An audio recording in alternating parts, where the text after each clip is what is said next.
I can hear like a voice, like, help, help. So we just started digging in.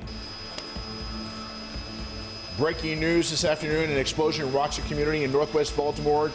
One woman is dead, many more injured. Hello, everyone. I'm Vic Carter. And I'm Rick Ritter. Of course, we've been following this breaking news all day long, a little more than 6 hours now. The blast is being described as a major gas explosion. If you are just joining us right now, Chopper 13 live over the scene.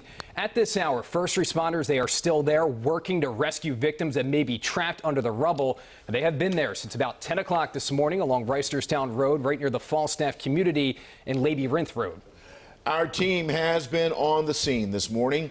Let's begin now with Paul Gesser with new information from the fire department from just moments ago. Paul?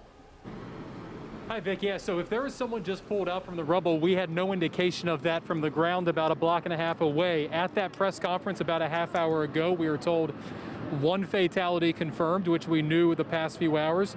Now 6 additional people taken to the hospital. They are still searching the area now. Chief Clark saying this is very much still a rescue operation. He made very clear note that this is not a recovery operation, but rather a rescue operation. We would it's of note that this urban, and I'm stuttering here because the mayor and city councilmen are walking by now. They just toured the scene. So no indication that we're going to get an update from them as they're walking by us now. But there was an urban search and rescue truck that went down the block about an hour and a half ago, taking supplies down to that area. And again, nothing of note from the ground here in the last half hour or so where our chopper may have seen someone be taken out. We have no indication of that. Blair Adams from the Baltimore City Fire Department called this a major gas explosion. Of course, there is still very much an investigation into what could have spurred that. A lot of houses have damage. 3 are destroyed. They're working to turn off that gas main now. BGE crews have been on scene here now that we're in hour 7, pretty much since we got on scene in the 10 o'clock hour.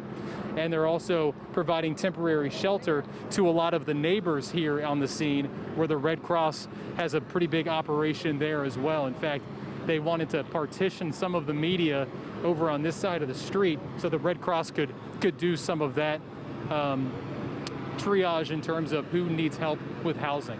So for right now, still a very active scene here in northwest Baltimore. If you're familiar with Reisterstown Road, we're just north of that Applebee's, Home Depot, and Giant for the Reisterstown Shopping Plaza. Back to you guys. Okay, thank you very much, Paul. Let's go now to Ava Joy, who is showing us more of the damage as she has all day. Ava Joy. Hi, Vic. So as we've been mentioning, we've been here for several hours now, and just to kind of reset and paint the scene for you, for people who haven't been following us all along, once we got here on the scene, we're on Navy Street. It's 1 block over from where this explosion happened. You could see that there was extensive damage, even 1 block over, even in situations where the homes were being blocked by other homes. So we wanted to walk you through this area a little bit, just to give you an idea of what's happening at this point.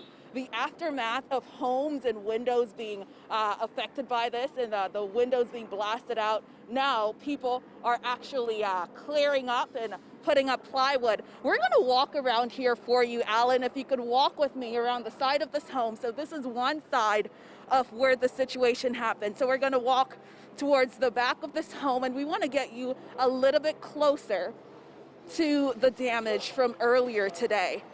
This is what people are now dealing with. This is where the issue was. If you take a look over here, that area of indentation, that's where at least 3 homes were leveled. That's the center of the blast. But this effect spanned out for several more blocks where homes were impacted. So at this point, what we are seeing, people are now cleaning up, getting ready to kind of figure out what to do next. If you look over here, Alan, you see folks are putting up the plywood. That's the next step of this investigation. One more thing that we wanted to talk to you guys about. Earlier, we talked to a family. Oh, you know what, Alan? Let's come over here. So we want to zoom in a little bit and see the dog that's perhaps a search and rescue dog that is in that area right now. Earlier, Captain Sidney mentioned that they may have pulled something else from this area. So right now you see their crews who are still going over the area just to make sure that there's nobody else down there, or just to make sure that there's nobody else that they need to rescue. We've been out here for several hours now, and they're being very cautious to make sure that they're not leaving anyone behind. So that is the extent of what we are seeing right at this point here in this area of West Baltimore, where a significant blast killed at least one person, as we know right now, and injured several others as officials continue to investigate the potential cause for this, and as community groups are out here helping people who've been impacted because their homes were damaged.